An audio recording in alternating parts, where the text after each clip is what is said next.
And Judge B in Rome is not allowed to deny the request if the conditions are met. The legislation says these are the conditions that need to be met, but once the conditions are met, Judge B has no more discretion. Judge B has to hand over the terrorist suspect.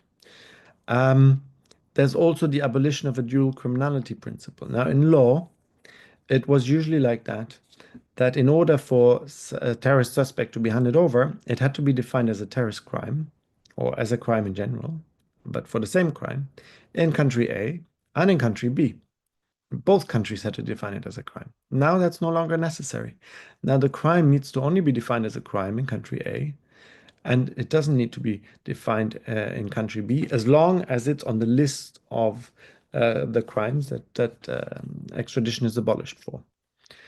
And there's also then a mutual recognition of criminal judgment. So each country recognizes the the criminal judgments of one another. So the principle a bit similar to the European single market. Now, let's continue a little bit about what happened after 9/11. After 9/11, we had a number of different other instruments that the European Union developed, and those um, instruments, for instance, um, are linked to counterterrorism finance. Counterterrorism finance is an important activity, is of course um, disrupting the finance streams that actually finance terrorist activity. The United Nations, in particular, after 9/11, was very important in terms of developing some of that legal framework. Um, and 9/11 here becomes really a critical juncture. After the 21st of September, we have an action plan, and counterterrorism financing is, in fact, a decisive aspect of this action plan. It contains two components, two main components. Firstly, the freezing of assets for the Taliban and bin Laden and associates that um, encountered themselves in Afghanistan at the time, and the freezing of assets of specific individuals that were linked to bin Laden and associates. Um, those two components in the EU were legislated for by putting them first into a foreign policy legal instruments in terms of common position, but also using um, the single market legislation to develop regulations and legal instruments to implement those UN Security Council decisions. Here, in particular, the influence is of the UN Security Council, in particular, Resolution 1333. 1333 says that all member states should freeze assets of bin Laden and associates. It also establishes a committee, a so-called 1267 committee, that draws up and updates the list of those individuals. Who do we associate with bin Laden? Those names are drawn up by a particular list in the United Nations, and that list then determines which individuals were associated with bin Laden, etc. Over time, that becomes a proliferation of name, and the European Union transcribes all of those changes into law. It transcribes them by committee into European Community law. There's then also the UN Security Council Resolution 1373 that provides for the prevention and suppression of financing measures that were previously in international conventions. Now, what has the European Union developed since? The European Union has developed a number of different instruments. So we can see that there is, apart from counterterrorism financing, there's obviously also a number of other instruments. So we see quite a lot of development as part of the European Union. Now, one of the things that they developed, in particular after 2016, is the concept of a security union. The concept of a security union is the idea that the European Union needs to organize security for all of its member states, and it's evolving inside the EU institutions. For instance, in 2016, the then High Representative or Foreign Minister of the European Union, so-called Foreign Minister Federica Mogherini, she said, we must become more joined up across internal and external policies, meaning we need to bring internal policies and external policies, i.e. foreign policy, together. We must become more joined up in our security and development policy. This is part of the Global Strategy for Foreign Security Policy of 2016. And 2017, there's a particular chapter in the global strategy. In year one, the report emphasizes the crucial role of the Joint Up Union, joint up meaning internal and external, that bases on the idea that the union's joint work is across both the policy sectors, the various institutions, and across the member states, 27 member states that we have in the European Union now. There's also then in June 2017, there's a European Council conclusion, in particular on the security union, and calls for a common approach to security and defense amongst EU member states. Firstly, in terms of improving the so-called interoperability between the databases, ETIAS in particular is meant here, involving also industries to resolve a number of issues like automatically detecting and removing terrorist content, dealing with encrypted data used by communication technologies amongst terrorists, and securing data on evidences. There's also a smart distribution of financial resources. So the EU negotiates the formation of a European Defence Fund for the European Industrial Development Programme in order to boost defence and the defence industry, and also develops the Athena mechanism that would include battle groups for providing rapid response to crisis management. They also agreed to share more knowledge on terrorist fighters and also on homegrown radicalized individuals. They provide for increasing support to victims of terror attacks, and they strengthen EU cooperation in external security, EU-NATO, and EU-UN. Now, how is all this implemented in the end? So ultimately, these are nice words. The EU agrees on a number of different things, but how do they actually implement all of these activities? Now, in 2017, the Commission develops an implementation report and suggests that from July 2017, the Council and Parliament agree on a so-called EU entry-exit system, a system that is just about being introduced for the United Kingdom, for instance, at the moment, and ongoing work on ETIAS. In May 17, the Commission proposed that all centralized EU information systems for security, borders, and immigration management become interoperable so that they work together. We see in May 17 also a new Europol regulation, Europol being the European policing agency that collaborates and cooperates with member states, entering force. So Europol is put on a new legal footing. In May 17, we also have the so-called Directive on the Combating of Terrorism, the Criminalization Acts, such as financing of terrorism or traveling for terrorist purposes. And we see the revised Firearm Directive. Furthermore, we have continued work on the preventing radicalism. In particular, we have reducing the accessibility of content, empowering civil society partners, and increasing the role of the Radicalization Awareness Network. So we see a number of different activities in the European Union that developed. So I think at this particular moment, I want to open the floor for any questions that you might have, and I'm very happy to answer any questions that you might have.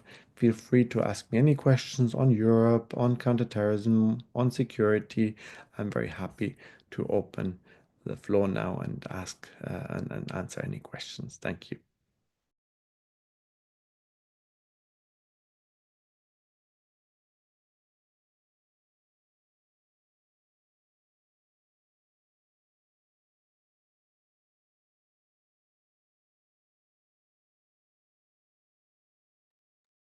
Would like Ibu to ask.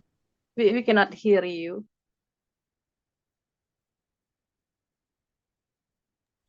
Sorry. Okay, thank you, Mr. Conrad, for the insightful presentation. You know what? There are so many who want to join our Zoom, but the capacity is limited, so that many of them join the YouTube streaming. Thank you. Thank you. No, that's fantastic. I hope that the talk was a little bit interesting to the participants. So I hope they enjoyed it.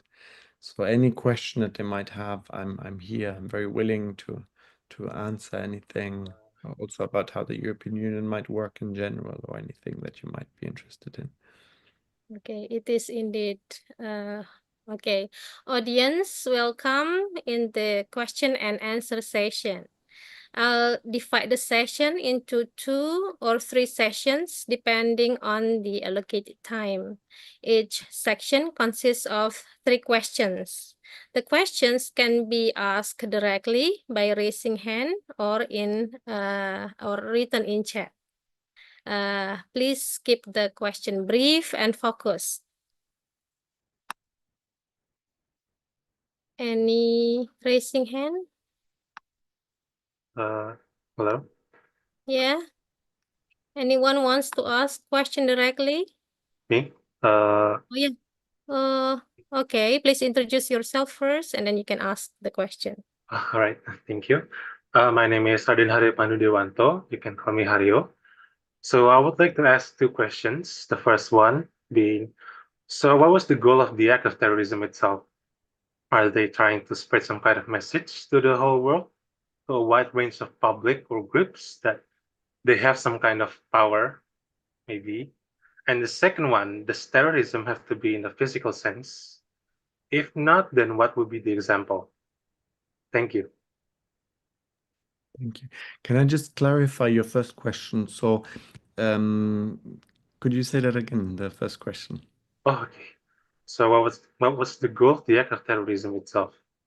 Are they trying to spread some kind of message to the wide public or groups that ETA?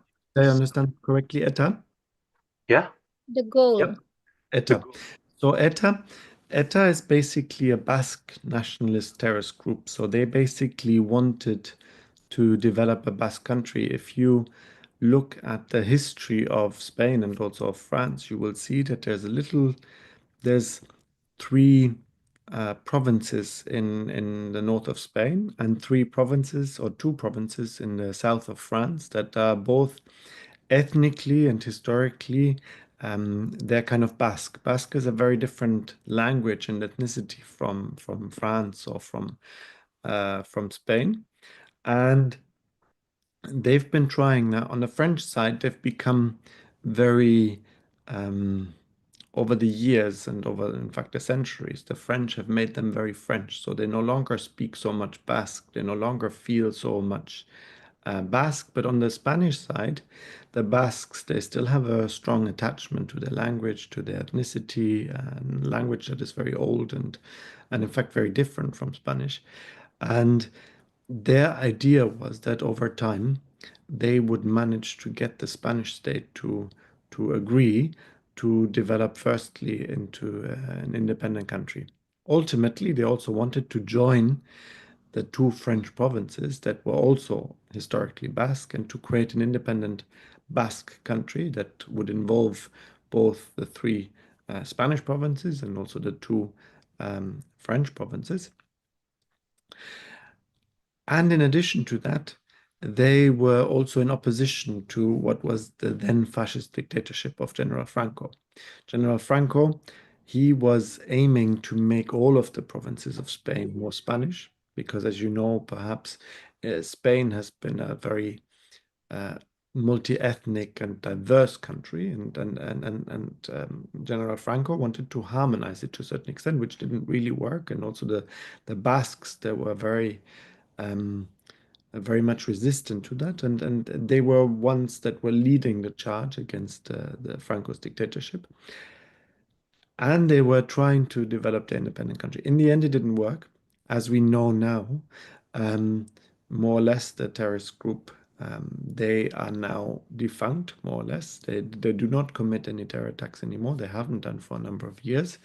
They still have political parties that kind of seek representation in the Basque country for people that perhaps are sympathetic, but as a terror group, they no longer operate. They no longer operate very successfully, and they haven't committed a terror attack for over 20 years. So they haven't achieved their goals in the end, but they still have political representation in Spain. So that was, if you will, the main goal. And then the second question was about does terrorism have to be always physical? Is there a terrorism of the mind, I guess, is the implication there? Is there something like a terrorist ideology? And I guess to a certain extent, in terms of ideology, ultimately, it's always in the mind, right? It's not always physical. But what needs the physicality, if you will, in terms of terrorist activity, is that you need to have a physical outcome in order to create the fear of the mind. Now, some people might say, well, maybe you can create the fear of the mind without the physical outcome. Now, maybe nowadays with AI, you can create fear without having a physical outcome. You can create a fear that is totally in the imaginary. But even if that were true, and I think to a certain extent you could probably make that argument that it could be true, but even then, the impact of that would still go into the physical. So imagine a situation where somebody thinks a terror attack has happened, right? Somebody thinks that because of AI and what AI has created. Yeah? I could create the perfect images that gives you the idea that a terror attack is taking place, a terror attack that has never taken place, a terror attack that doesn't exist with pictures that are fake. But still, the impact would then be in the physical world, because the impact would be in the physical world, in that the physical work is affected because people might retaliate, because people might create actions, because military might intervene for things that haven't actually happened. So you would still, even in those circumstances, you might still have an impact on the physical world. So I don't know whether it can be entirely removed from the physical world. So yeah. Okay, Haryo, thank you for the intrigue questions. Do you think that your questions are answered? Oh, very much. Yeah. Thank you so much, Mr. Corner, for the answers. Thank you. Thank you, Mr. Cordet. Any more question, please?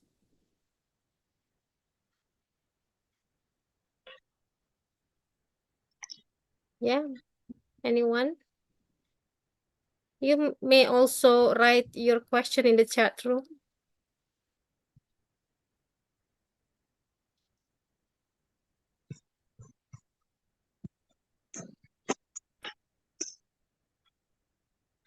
Okay, while waiting for other questions, can I ask question, Prof? Okay, thank you. It's interesting when you said that terrorism is political, but do you think that there is any possibility also that it is cultural? Yes, so that the definition is not absolute. It is hard to define, as you said. Yes, I guess the boundaries between political and cultural, they're kind of difficult to define, right? Because in a sense, cultural manifests itself in the political, right? Because whatever our political culture is, whatever our attitudes, all of those kind of things ultimately manifest themselves also in the political.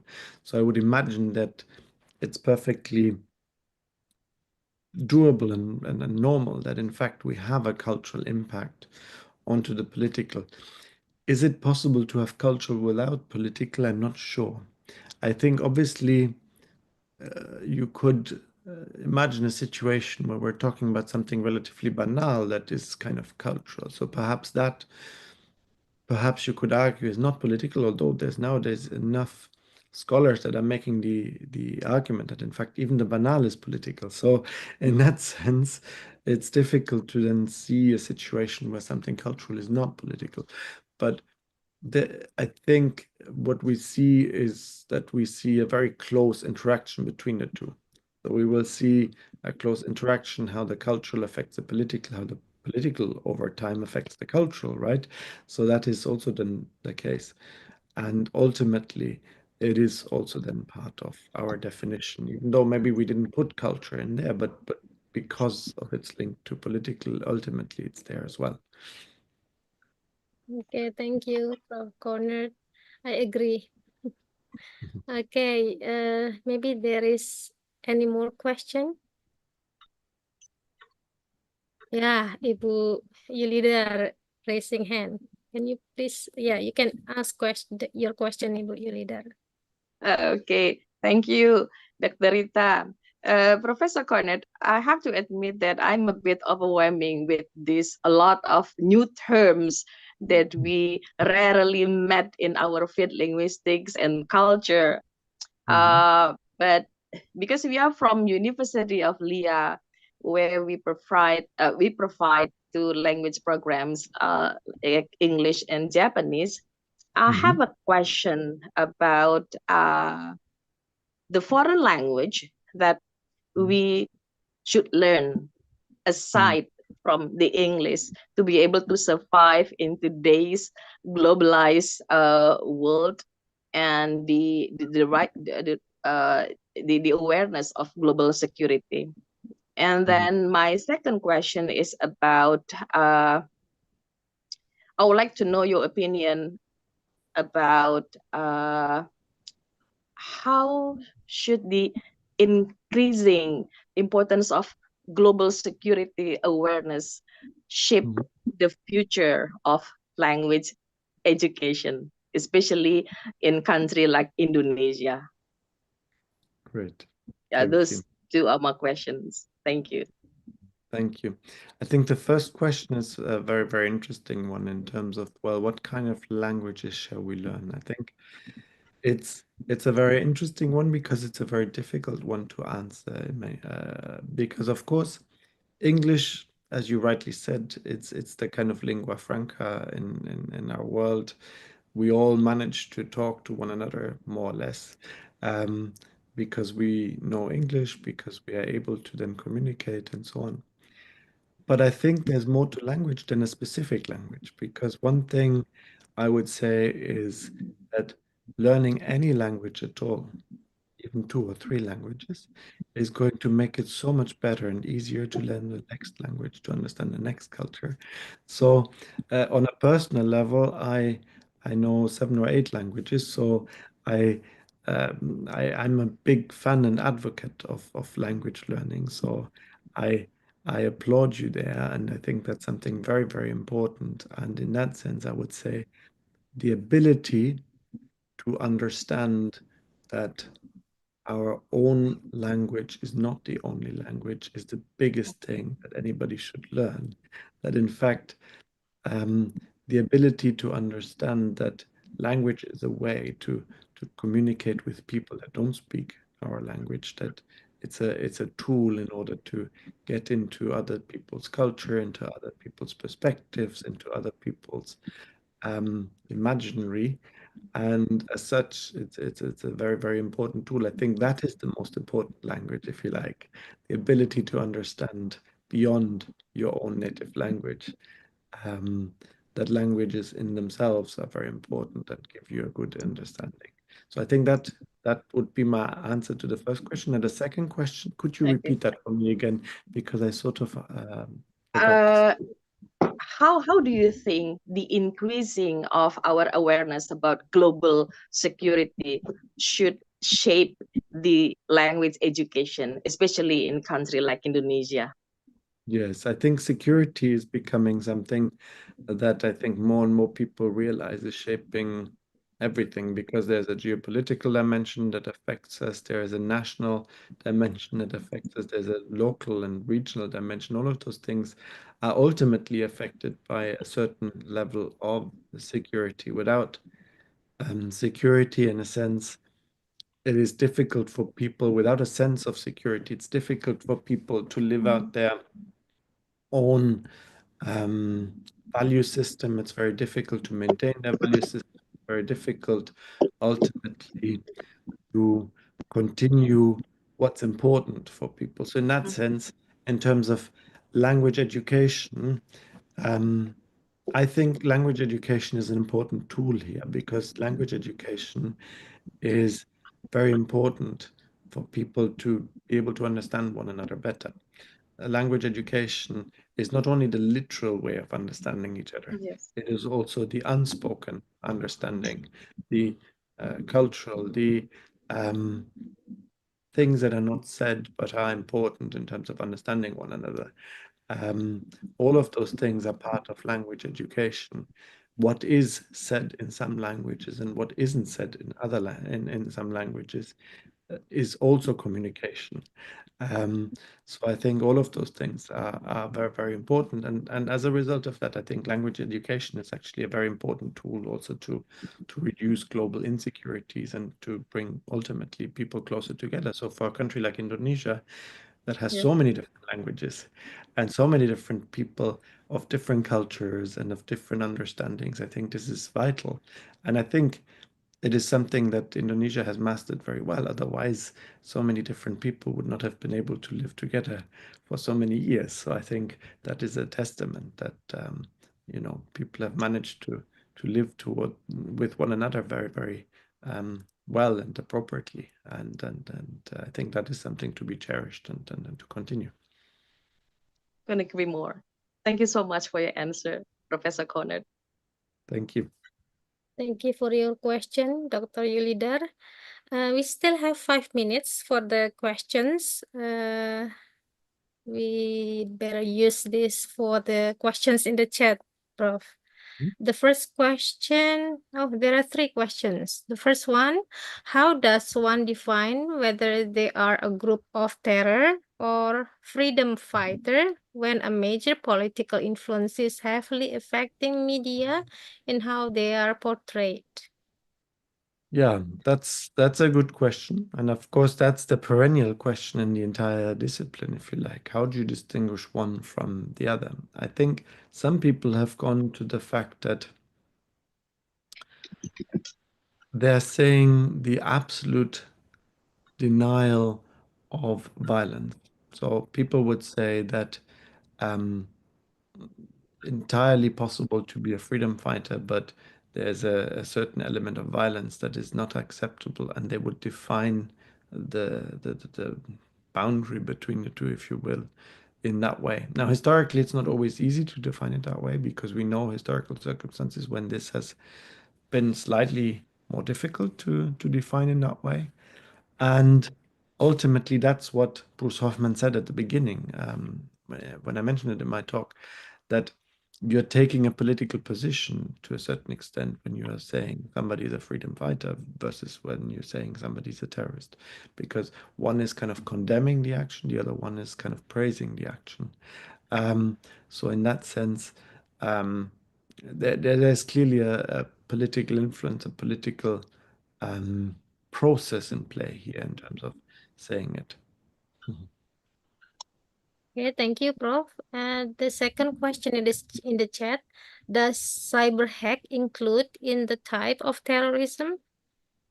It depends what damage or threat of damage the cyber hack wants to achieve. So a cyber hack that, for instance, is intended to either coerce the government or that is intended to coerce the civilian population into doing something, into changing something, then yes, it is clearly part of terrorism. If cyber hack is not necessarily intended to either threaten a government or a segment of the population, but merely, let's say, a cyber hack where people are stealing money, right? Then that probably would not be terrorism. It would be just normal theft. It's not that it's not a crime. It's just that it's not the specific crime of terrorism. But it depends what the purpose of the cyber hack is ultimately. But in this particular case, if indeed it is to intimidate or coerce a government or population, then indeed it is part of terrorism. Yeah. Okay, thank you. And the last question, who define which act as a terrorist act or a group being a terrorist group? If many people stated that some group done a terrorist act, would governments admit or acknowledge it? Yeah, so the first port of call, who defines which act is a terrorist act? It's very often the national government that will define it, and the national government that will define it via legislation in the national parliament that will then enact that legislation into the criminal code. And once it's in the criminal code, there is a definition. If it's absent as a criminal code, it doesn't mean that some things are not criminal acts. So I give you an example. Some countries that didn't define terrorism as a specific crime called terrorism in the criminal code before 9/11, for instance. Now, obviously, when somebody kills somebody, that is always a criminal act, right? That's always called murder. This is part of every criminal code in almost every country in the world. I'm not aware of any country that wouldn't define it as murder. But when something hasn't been committed yet, is where it becomes interesting. Let's say somebody is just searching on the internet about a bomb plot, right? They want to just know how a bomb is being made. They haven't actually blown up anybody. They haven't caused any damage yet. They haven't even made a threat yet. The mere fact that they are searching for that, and then perhaps they might have bought something that could be part of the ingredient. Now, once we define something as a terror act, then the police has the powers to act. And the police has the powers to say, we're imprisoning this person, we're arresting this person because they are now doing something that we define as a terrorist act. If we do not define it as a terrorist act, it then means ultimately they have done nothing. No, they have done nothing that we define as a criminal offense, because searching the internet in itself is not necessarily a criminal offense. And buying something perhaps not so important is not necessarily a criminal offense either.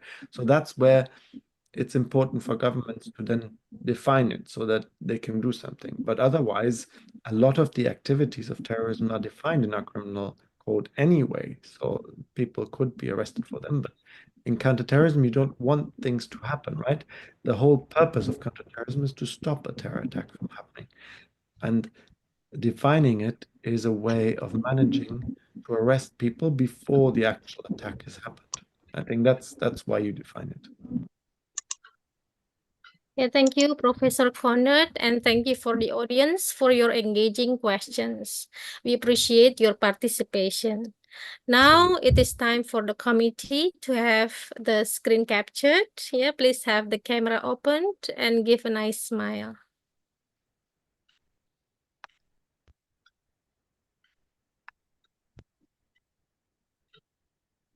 Rita, Yeah. before we end this session, I think we take a look at the live chat on YouTube.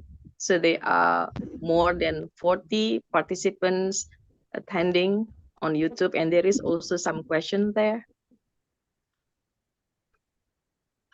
Thank you, Rita. Yeah, thank you, Ibu. Yeah, but we don't have we don't have much time for to answer those questions. Yeah, maybe later we can send. Is it possible, Prof, for us to send the questions so that it Sure, feel could free be to answered? Yeah. Okay, thank you. Thank you very much. How generous of you. Thank you. Okay, thank you, Ibu Yulidar.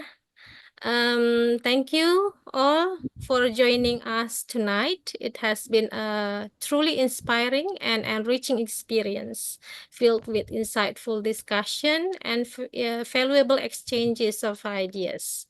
I want to extend my gratitude to Professor Christian Conrad for sharing his expertise and perspectives on international security and counterterrorism. Your contributions have sparked important conversations and will undoubtedly continue beyond this conference. I also want to thank each of you, our attendees, for your active participations and engagement. Your questions and insights have added depth to our discussion and created a vibrant atmosphere of collaboration. As we conclude, I encourage you to take what you have learned here and apply in your own work. Let's continue the dialogue and foster the connections we have made. I look forward to seeing you all tomorrow for the second day of the conference. Thank you once again and have a wonderful evening. Thank you. Thank you, Professor Conrad. Thank you, everyone. Thank Thank you. you, participants. Bye-bye. Bye-bye.